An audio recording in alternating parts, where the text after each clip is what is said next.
Okay, let's talk about deviations. I know a lot of people, having gone through the Bright Line Eating Bootcamp, feel like they want to try incorporating some other ways of eating or some other foods into their food plan. And I know that at the beginning of the bootcamp, I do recommend, like, hey, why don't you just wait a little bit before trying that Ezekiel whole grain sprouted bread or that, whatever deviation, that glass of wine or whatever you want to try. Just wait until your brain is healed enough and you're really clear thinking and you're not having cravings anymore. So maybe now is the time you're thinking, well, I think I want to try a deviation. And there's all kinds of deviations. There's deviations like I just mentioned, like incorporating a non-bright line food. There's deviations for a special occasion. Like, for example, maybe you might shift some of your fruit to dinner because you're going to a wedding and you don't want to have nothing to eat when they serve the cake, so you're going to have some fruit instead. There's deviations if you're traveling or because of vigorous exercise and you want to change your food plan a little bit. In general, I always recommend that you use the 4 questions when you deviate, and you might want to go back to the previous module and review the 4 questions. The 4 questions are: do I have peace around it? Is it messing with my weight? Is it healthy? And is it escalating? Those are the 4 questions. In general, deviations escalate. That's what we typically find. And I encourage people to be very, very, very cautious around making deviations, because the deviations are really the beginning often of the unraveling of the whole Bright Line Eating system.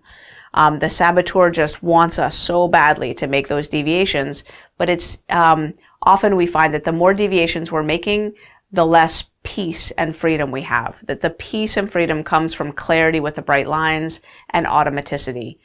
And also, remember what I was sharing earlier about when we survey people after the boot camp and we ask, how well are you sticking with your bright lines on a scale from 1 to 4 for sugar, 1 to 4 for flour, etc. Out of a total 16 possible points for squeaky clean bright lines, just a couple of points down, you already have a huge decrement in further weight loss. They stop losing weight. So that's a huge reason not to do deviations, is that it will sabotage your weight loss. And one of the challenges, like I knew somebody who did the Bright Line Eating Bootcamp, and she made what she called mindful modifications. Pretty much all the way through. She made mindful modifications and her weight loss stalled out. And then it was kind of not clear to her that it was her mindful modifications that were stalling out her weight loss. She felt like she was doing Bright Line Eating and she'd reached a plateau, and she was so frustrated about this plateau. But it was like, well, that glass of wine that you're having pretty frequently, or, those other things that you're doing, even though you have peace around it, even though you're not a 10 on the susceptibility scale, you're lower on the susceptibility scale, that's probably what's doing it. So that would be, of the 4 questions, that would be, is it messing with your weight?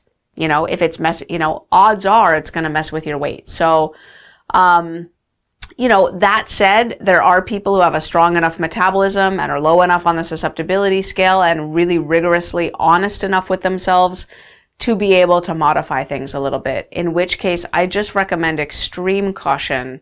I hate to even often tell people, to be honest, about the 4 questions and how to modify things, because it just doesn't work for most people. By and large, success comes from sticking with the plan as outlined. And at the same time, it is true that there are people who are successful making little modifications, and it really does work for them. The 4 questions will tell you, and remember that you have to use the 4 questions over time, not just the night of, but weeks and months later. You have to notice the trend of, it takes time to see whether those deviations are unraveling your program or not, whether those deviations are messing with your weight in the grand scheme or not. And the big challenge is that oftentimes people find it very hard to get back to a squeaky clean way of doing Bright Line Eating. A lot of people experience squeaky clean Bright Line Eating in the boot camp or for some portion of the boot camp, and then they start to get slippery and they never quite get it back.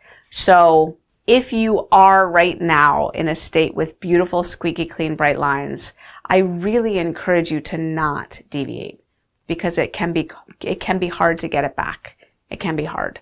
So ask yourself, is it really worth it? Is that extra thing that I want really worth the risk of unraveling what I've worked so hard to achieve?